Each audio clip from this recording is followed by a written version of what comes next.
Welcome back, folks. Thank you so much for tuning in. I super appreciate it. In this episode, this week, we're going to be going into a new series again. And I'm not sure why I haven't touched this series ever. I was going to start with the first game, but I thought, screw it. Let's start with the first game that I ever played and the first game in the series that I ever beat. Final Fantasy IV. The only history I have for this game is Final Fantasy IV originally in America was Final Fantasy II, and that's because the games in between were released. Final Fantasy V and Final Fantasy III and Final Fantasy II were released all in Japan, none of which didn't get an international release until, I think, the early 2000s or something like that. Anyway, is Final Fantasy IV a masterpiece, or is this just another standard RPG? Let's find out now. By the way, I'm going to be looking at the PSP version because I feel like it's the best version in the series.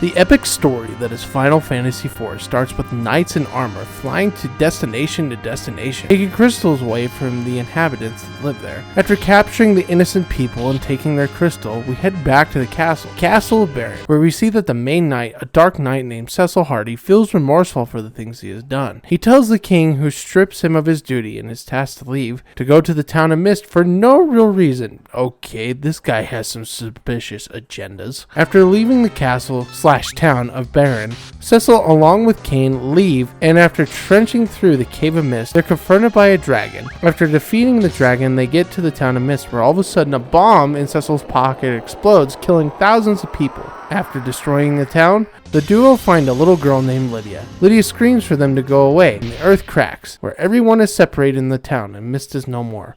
Oh, did I fail to mention that in killing the dragon, they actually killed Lydia's mom? Whoops. Cecil finds that Kain is no longer with him, and Rydia is knocked out cold. Cecil takes Rydia to a town nearby to get some rest, and patched up where he finds his lover Rosa is very sick, and after an encounter with the Red Baron, the duo make their way to Damcyan to try to get the Red Crystal. After getting through the cave and meeting a new friend Tella, who's looking for his daughter, Anna, Rydia and Cecil agree to go with the old man to find his daughter. Tella, Rydia, and Cecil find the castle where the Baron bombed the castle. The party heads inside to find that Tella's daughter Anna has died, and the bard she was with is alive. And while Tella leaves the party after an immense fight of struggle of, I can't even make a joke about this. He literally just does some spells on the guy, and yeah, it's really weird. Tella leaves the party and to learn Meteor kill Gobez for killing his loving daughter Anna. The gang head to another cave where they find a cure for Rosa, a ruby. The gang heads to the town of Fable where they find a new prince named Yang. After a battle won and another crystal stolen, the party decides to leave via boat to sneak into Baron Castle. During the trip, Leviathan comes into play and the party is separated again. Cecil wakes up in the town of Mystia and wants to make his mission more to become a paladin. The people hate Cecil and the leader is reluctant to help him because of the fact he stole a crystal and kidnapped people. You know what? I can't blame the guy for getting upset at Cecil. Cecil takes the two twins, Palom and Porom, on the adventure. When they make it to the top, Cecil has an inner struggle with himself and becomes a paladin. He can no longer use dark magic, but becomes a powerhouse.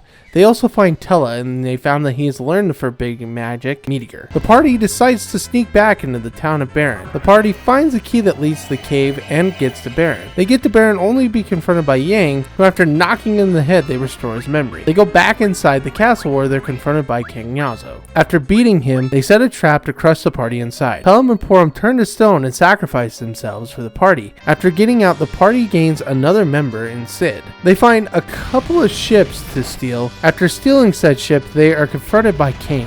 and Golbez. They say they need to get the crystal and take it to the Tower of Babel. They go to the magneted cave and get the crystal in the nick of time just to save Rosa. Tella dies using Meteor on Golbez, where he does not die. Cain gets knocked out of his state of mind, being controlled by Golbez. Rosa teleports the party back to Baron, and in Baron they all realize they need to stop Golbez from reaching the center of the earth to gain the 8 crystals down in the center of the earth. The gang make their airship, which allows them to get to the center of the earth, where they find Golbez and defeat him thanks to Rydia, who's all grown up because of the time spent in Feymarch, home of the Ebelins. The party does eventually fall to Golbez, and he steals a crystal from them. Then they go to the Tower of Babel to get the crystals that Golbez has stolen, but they get stuck in a room only to have Yang died from the exploding room. This stops the tower from shooting its cannons. The gang escapes only to have Sid kill himself to seal the passage that they opened up earlier. And this helps so the party can escape. Geez, sacrifices must be made for this one. They go back to Eblan now, where they find the Prince of the Ebelins, Edge, who joins the party. They head back into the Tower of Babel where they get the crystals, and again the party fails to do so. They go back to the underworld to meet the dwarves again and to find Sid is alive and well. The gang tries to get the last crystal, and after leaving the cave, Cain goes back under Golbez's mind control and steals his treasure once again. And Cain leaves again. The party goes back to the surface where they find out about a ship that will ultimately lead them to the moon, the Lunar Whale. They get to Mistio where they find out about the whale and they pray away to get said whale. After praying, the Lunar Whale rises above from the depths of the sea below.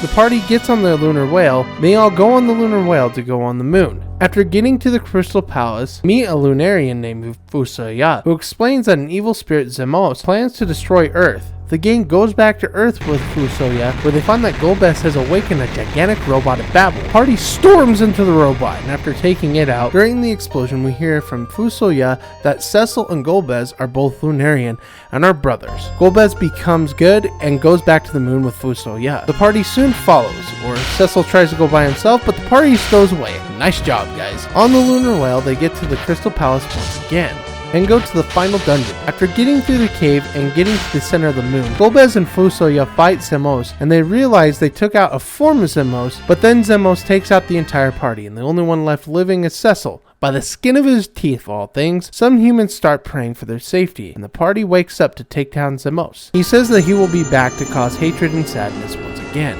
There is an epilogue where Cecil and Rosa get married, Cain is soul-searching, Pal and Porom are alive, which I cannot understand that, and yeah, that's pretty much it. The game ends with Rosa and Cecil getting married, and the credits roll.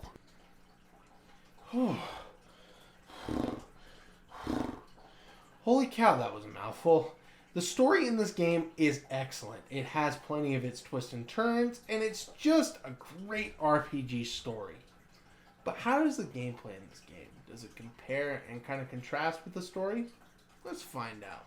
Well, for the gameplay, if you're looking for something super complex, well, you're kind of not going to find that. Really, Final Fantasy IV is as straightforward as you can get. For one, when moving around the field, that will thrust you into battle. You pick a command and you can attack with equipment, or you can use magic to heal, or you can use magic to attack. And for Final Fantasy IV, there isn't too many elements of this game that are too difficult to understand. In this game, unlike other Final Fantasies, there is a job system, but unlike the next game, Final Fantasy V, you don't continuously switch jobs. The only person that has a job that gets changed is when Cecil becomes a paladin. Now, for most of the items, they're pretty straightforward as well. To go buy equipment for the party, the names really go out of their way to say what the party members should or should not get. And also at the bottom of the screen, the sprite jumps up and down to indicate that that's something that they could use. And the items are pretty basic, your medieval stuff, swords, armor, shields, staffs, bows, and much more.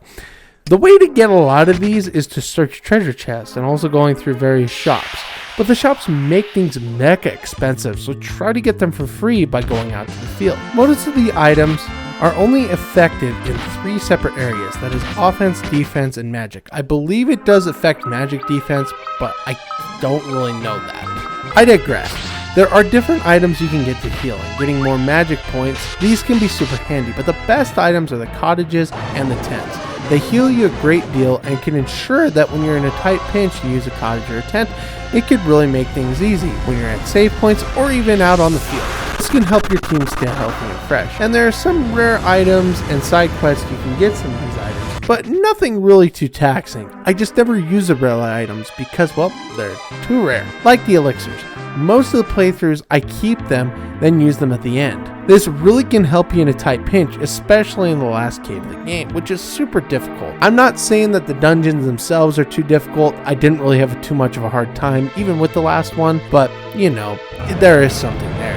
The bosses in this game are all freaking spectacular. I love fighting each one of them. My favorite boss in this game has to be the boss that you fight when you're actually fighting the robot. I like bosses that give me a challenge where they can continuously heal. You take out the heal thing and then you just destroy the actual mechanism. It's that simple. But still, some points in Final Fantasy IV can be a little complex, but if you have the right strategy, you should be able to take them out. Normally what I do is I use the rest of the people to actually attack with, but have Rosa and sometimes Cecil heal up. Doing this strategy will ensure that you stay alive or make it so that you get to the end of the fight barely at the sting of the teeth. Looking at the graphics for this game is really great looking, especially with the enhancements with the PSP. This game looks gorgeous. I love the character sprites when out onto the field and even in battle, and the artwork in the cutscenes is great as well. Although there are 3D cutscenes in the PSP version, the cutscenes done with sprites are really great, especially with the technology available to them at the time.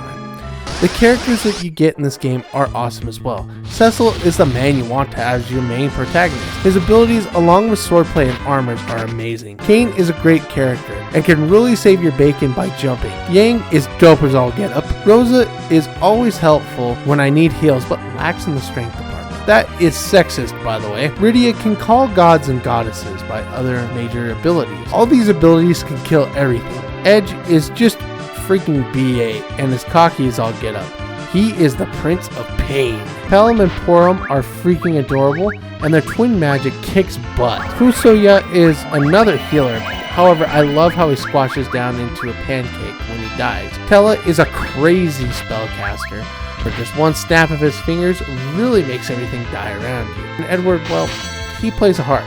That's it, and he carries away. We'll see. Cid is the best Cid in the series for me.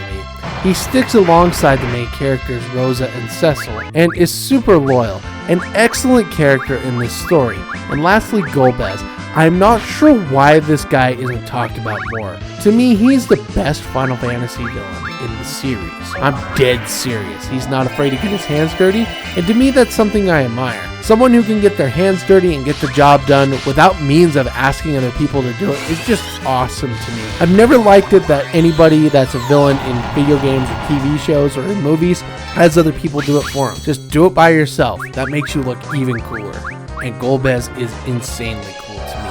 There are more characters, but this is the main gist of characters. One of the best things about this game is integrating something that's good for RPGs is minimizing the grinding. There's an auto battle feature in the PSP which makes battles and grinding an entire breeze. The animation shown on the PSP also look perfect. It is super amazing. Like I was saying, graphically speaking in this game, it is amazing and definitely the best one I've seen for a 2D game. The music and sound in this game is freaking good as well. This is one of the best games with music and one of my top 5 soundtracks in the Final Fantasy series. Every song is composed with such detail and grace, and also to have the best theme in Final Fantasy. And it became a staple of all the themes in Final Fantasy, which epically starts your adventure. I like how it can convey emotion as well. There's a scene here when you get to the town with Edward where he's playing his harp, and just the harp music when he's missing the love of his life really kind of gets to me at times. It's something that I enjoy about the game, and it's little touches like that that make Final Fantasy IV spectacular. Well, the gameplay didn't have that much to really talk about. Honestly, Final Fantasy IV you play for the story, and I think most Final Fantasy games you'll see down the road, you really only play for the story. But what did I think of Final Fantasy IV when I initially played it, and what do I think of it now?